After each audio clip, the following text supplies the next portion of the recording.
la CONAC, une coquille vide qui ne sert véritablement à rien.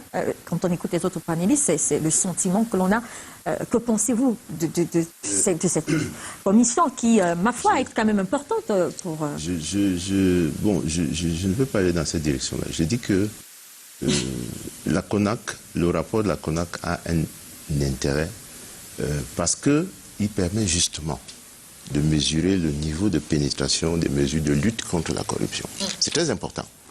Moi, en tant que président du bureau exécutif du réseau, nous avons fait une mission dans 15 ministères. Je dois d'abord dire à Bessara que le seul qui lutte vraiment contre la corruption au Cameroun, c'est le président Paul Biya. Vraiment. Et moi, je vous dis ça parce que les 1515 dossiers de criminalité financière qui ont été verrouillés par la NIF, sont tous dans des juridictions au Cameroun. 58, le nombre de dossiers par tribunal. C'est dans le rapport. Dans le rapport, le fameux rapport qui... Donc, de la NIF, pour un préjudice estimé à 2632 milliards, pour diverses raisons, ainsi de suite. Le problème que pose cette procédure, c'est quoi? C'est que si ces décisions sont prises et sortent des juridictions revêtues de l'autorité de la chose jugée, l'État peut aspirer à la réparation. Je ne sais pas si on se comprend très bien. Ça, c'est le premier niveau de vérification de la situation. Le deuxième, c'est quoi? C'est que la Chambre des comptes, il faut faire attention, la Chambre des comptes, dans le rapport Covid, n'agit pas comme juge des comptes. La Chambre des comptes, article 85 de la loi de 2018 portant régime financier, agit comme auditeur. Or, lorsque la Chambre des comptes agit comme juridiction des comptes, c'est le tribunal qui vous prend. Lorsque vous n'avez pas pu... Parce que c'est un vrai tribunal des comptes. Les comptables vont là-bas avec des avocats. À la Chambre des comptes. Et lorsque la décision est définitive, je regrette, si vous n'avez pas pu justifier votre déficit ou vos trous de caisse, vous allez en prison. Il faut dire ça à ceux qui nous regardent. Donc, dans le cas du rapport Covid, c'est l'auditeur qui a été sollicité et il rend son rapport à celui qui l'a commis comme auditeur qui doit lui prendre en compte les recommandations de... Donc, dans le rapport Covid, la Chambre n'a jamais agi comme juridiction des comptes. Donc, pour moi, le rapport de la CONAC est important parce qu'il permet de voir que les ministères ne luttent pas encore contre la corruption. Moi, je vous parle du haut de mon expérience dans les 15 ministères que nous avons sondés.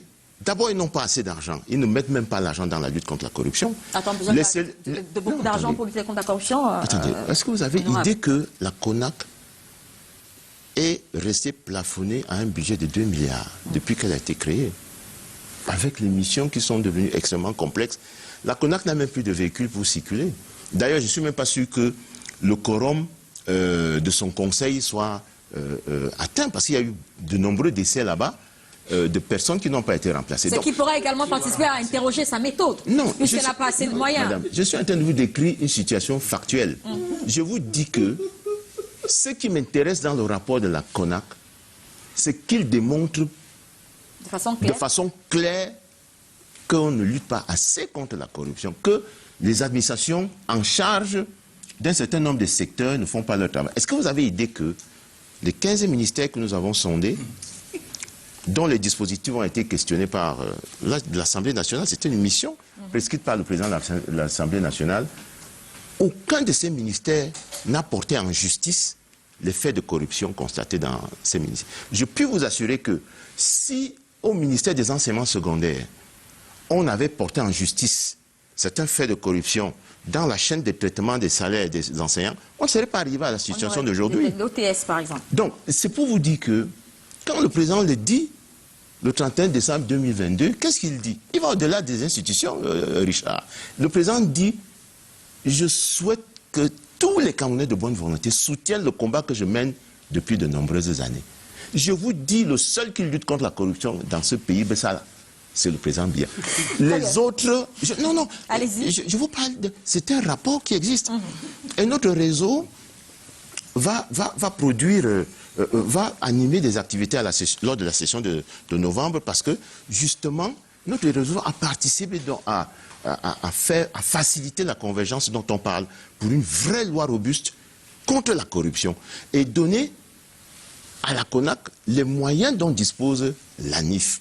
C'est-à-dire que lorsque la CONAC arrive dans un organisme, un hôpital, et trouve qu'il y a des malversations financières, eh bien, que le rapport de la CONAC, sous serment, soit déposé devant un juge. Alors, donc, pour moi, cette indication du niveau de pénétration des mesures de lutte est très importante, cher Hubert. Parce que la CONAC, dans son rapport, dit qu'en 2021, 5 ministères n'ont pas contribué. Ministère de l'Agriculture, ministère de la Justice, ministère de Minepat, ainsi de suite. Et qu'en 2022, ils se réjouissent que ces ministères ont rejoint... Pas tous. Non. C'est pour vous dire que ceux qui indexent les ministères qui ont été cités cette année n'ont pas le bon survol historique. En 2021, la CONAC dénonce le fait que le ministère de la Justice, le Minepat, le ministère de l'Agriculture notamment, n'ait pas contribué à l'élaboration du rapport en donnant les informations.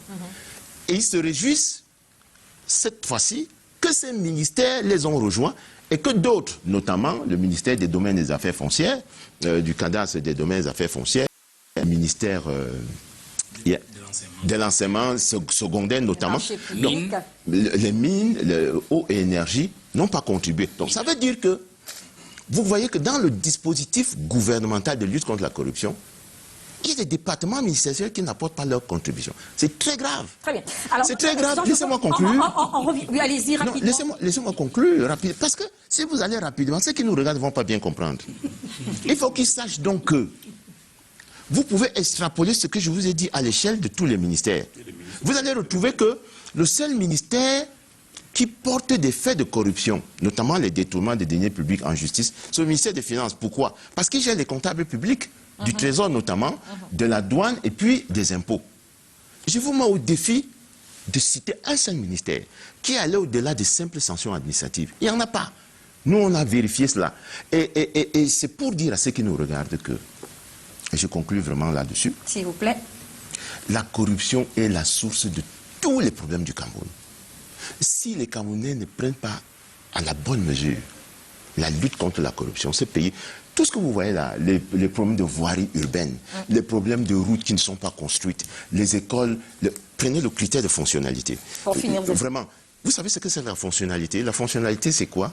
C'est que dans le budget d'exécution d'investissement public, lorsqu'on décide de construire un bloc de 2 salles de classe, on le construit et dès qu'il est réceptionné, on trouve dans la salle de classe des élèves, un maître, un tableau noir, des tables bancs, un bloc de latrines.